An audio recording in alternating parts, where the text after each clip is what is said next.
Say, what's cracking, YouTube? It's your boy 16 to life, and I'm back like I'm on a parole violation. You're down! Now, for those of y'all that's new to my page, in 1994, I got arrested. I was eventually sentenced to 16 years plus life, and I served 24 years straight in the California prison system. During those times, I accumulated some good stories, and I'm going to share one with y'all today. If you happen to like this story, then be sure to like, leave a comment, and if you ain't subscribed to the channel, subscribe to my channel. And also be sure to hit that notification bell. That way, anytime I drop a story, you'll be notified ASAP, and you can hop on it whenever you're ready. Like I told y'all, don't get it twisted, man. I rap, and the flow is nothing like Curtis Blow. I got a song called Never Gave Me Therapy. It's on all major streaming sites. It's a video also for that on YouTube. Matter of fact, I got a few videos up and some audio songs. What you do is go to my YouTube playlist, scroll down to where you see gas stations, and check that out. I promise you, you're definitely going to be impressed. Now, with all that being said, let's hop right up into this story. Now, this story right here actually is going to be two stories about the same dude, man. So initially, let's go down to, like, I think it was like maybe 2009, somewhere around there, 2008, I don't know. I was at CMC. And so one day I happened to come outside the building and I busted left. Now, when I turn left, I'm on the track that runs around the yard. And they had a little area they used to call the alley. And it was basically just like a curb where people would set up, and they had things for sale. You could get anything from weed to tennis shoes out there. You know, sometimes people would be out there with all the time. You'd have somebody out there running a store or a canteen. And what that was is everybody didn't always go to the store. Everybody couldn't go to the store. So you'd have an individual who might go to the store and he'll buy a lot of stuff. Say rice might be $1 in the store. He'd come outside and sell it for $1.50. So he'd up the price on the items and stuff like that. And for the most part, the COs didn't trip on, dudes out there hustling and selling stuff in the alley. Like I said, at this particular prison, CMC, we had ducats. Ducats basically was money. You could go to the main canteen, which was outside the gate, and spend $50 a month and get 50 ducats. Then you could come back to the yard. The yard had what they called a mini canteen. From that mini canteen, you could purchase ice cream, popcorn, candy, soda, stuff like that. And you have to use the ducats. Now, at a lot of other prisons, cigarettes or stamps or canned goods is the form of currency that was being used. But at CMC, everybody wanted those ducats, man. Those ducats was really like money because you could get enough ducats and a person would bring in $100 bill cash from the street and you would give him maybe 180 ducats and he'd give you $100 cash. So anyway, I happened to come outside and I see two dudes arguing, man. The one dude was named Big Mike. Big Mike was about 6'2", probably at least 230 pounds, dark skinned, about my complexion, maybe a little darker. He wasn't no big old buff dude, naturally off no weights. He was just a big dude, and he had got older. He's probably in his late 40s, early 50s. And he's arguing with a dude by the name of Les. Now, Les was probably about 5'7", probably about 170, 185, somewhere around there. He was older, and I believe both of these dudes was from Bakersfield. Both of them was kind of older, had let themselves go. You know what I'm saying? They wasn't messing with no weights. Only probably waiting them dudes was doing was waiting in line or something like that. That's the only thing they probably had to do with weights. But so they sitting there arguing. I don't know what the particular nature of the argument was about. They sitting there arguing and stuff, and all of a sudden, Big Mike just get off on him. Bam! Hit him one time like, hey, I'm supposed to introduce your 2 lips to my 4 knuckles. Bam! Hit him in the mouth, plant him right on the ground, you know what I'm saying?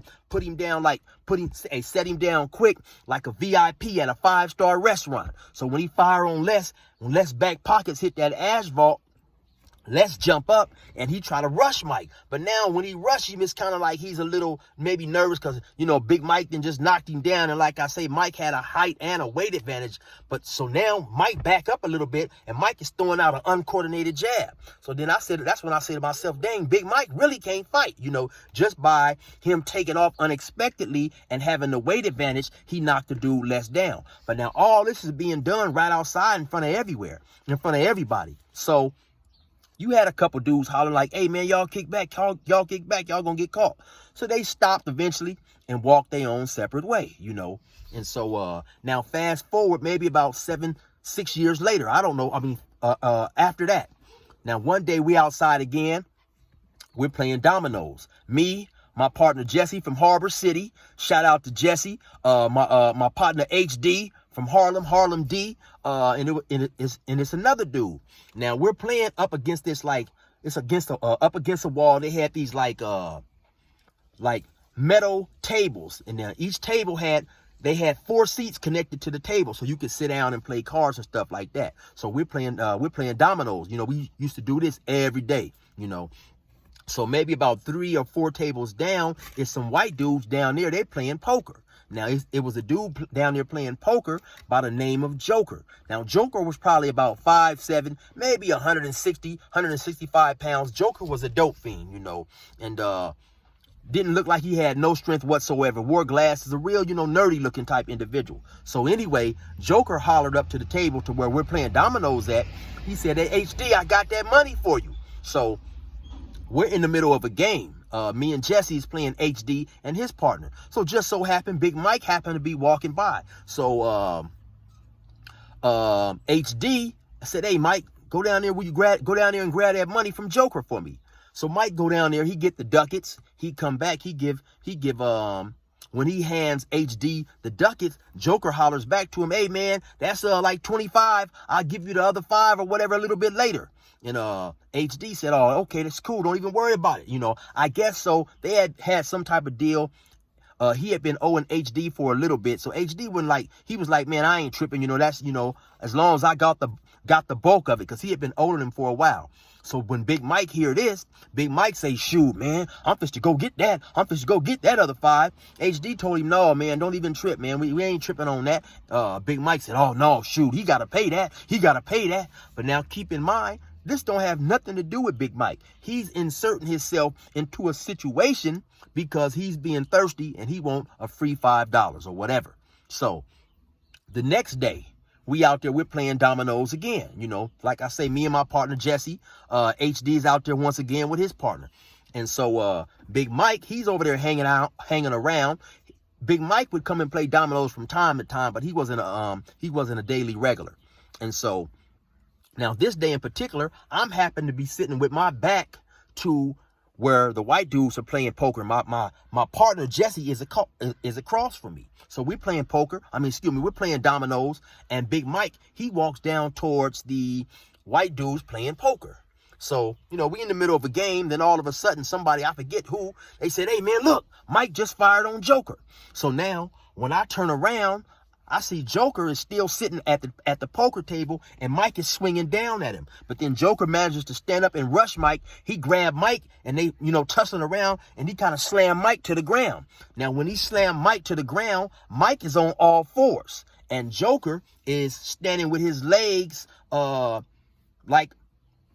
standing with his legs over Mike's shoulders, going upside Mike's head. Bing, bing, boom, bop, bing, bing, bing. He giving it to him. Now when Big Mike is trying to get up. Now, I guess, I don't know, man, if Mike was free balling that day or what the hell he had going on, but he trying to get up.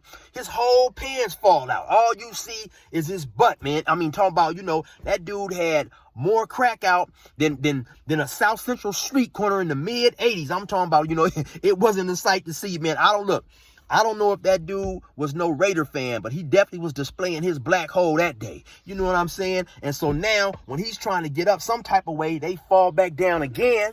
And Mike, this time, he's on his back. Now Joker get on top of him and go to busting him up again.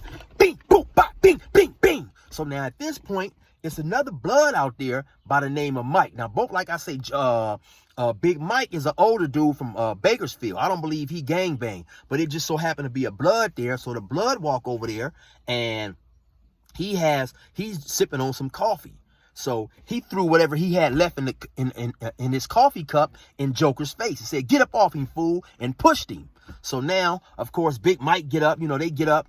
Big Mike is mad. He upset. He mumbling and stuff, and he walk away. He mad. So later on, comes out that Big Mike was mad at all the brothers who was over there at the table who didn't come to his aid quicker. You know what I'm saying? Talking about he was sick and all this old type of stuff, which he had lost some weight in the last a year. You can see he had dropped some pounds or whatever. But I look at it like this, right? You knew you was sick before you carried your butt down there tripping with that dude over some money that wasn't even yours. And the proper protocol should have been, you should have told the brothers at the table, hey, man, listen, I'm fist to go down here and I'm fist to punch this dude. Or if this dude don't have the money for me, I'm fist to punch him. But keep in mind, HD done already told him, man, let that go. And it had nothing to do with Mike anyway. Only thing Mike was doing him a favor, retrieving the money the day earlier. Because also, let's remember that Joker's not down there playing poker by himself. He's playing poker with 3 other dudes. So what if you walk down there and you punch Joker, and then the other white dudes had jumped up? Now you done created a situation, a racial situation for everybody over some stuff that had nothing to do with you. But you go down there, you get mixed and put in the blender. Now you mad because we didn't run to your aid and you didn't even let us know you was on your way down there. So like I say, man, sometimes you hop on an individual and you have to hop off. And I'm going to keep it 100% with y'all, too. This happened on a Friday, right? Now, I was expecting a visit the next day from my aunt, who I hadn't seen in about 8 or 9 years. And to be honest, so I'm not running over there. As long as that fight stayed one-on-one, I wasn't going over there. To keep it real, when I seen a black dude and a white dude fight, I'm thinking like, damn, there go my visit. Because the particular penitentiary that I was at was about 5 hours from where I stayed. So my family was already en route. They was supposed to drive up, spend the weekend, you know, so that's gas, that's a hotel room, that's all that type of stuff, you know. Now, at that point in time, I'm probably about 41 years old, 42 years old. So, you know, I'm a little bit more mature. So like I said, man, I'm definitely not just to run over there and play Superman for some idiot who put himself in a situation that he didn't need to be in outside of he couldn't control his guilt. And it's like that. Like I say, don't forget, man, sometimes you hop on somebody and you got to hop off. He walked down there thinking that Joker was going to be an easy win and got mixed and put in the blender. So, later on, I heard that some dudes who was in Joker's building, some black dudes or whatever, they didn't like it. So they might have ran in the cell and beat him up. I don't know about that. Like I say, that's what I heard. Then I also heard later on, once Joker transferred, like he kept getting caught with dope, he transferred to a prison by the name of High Desert. And I heard he was stabbed and killed up there. I don't know how true that is, but that's what I heard, you know. But anyway, man, it goes down sometimes. But the most important thing, man, is to mind your business. You know, when you're doing wrong, 9 times out of 10, you're not going to come out on top, you know. So anyway, y'all already know what it is, man. It's your boy 16 to life. Resume normal program.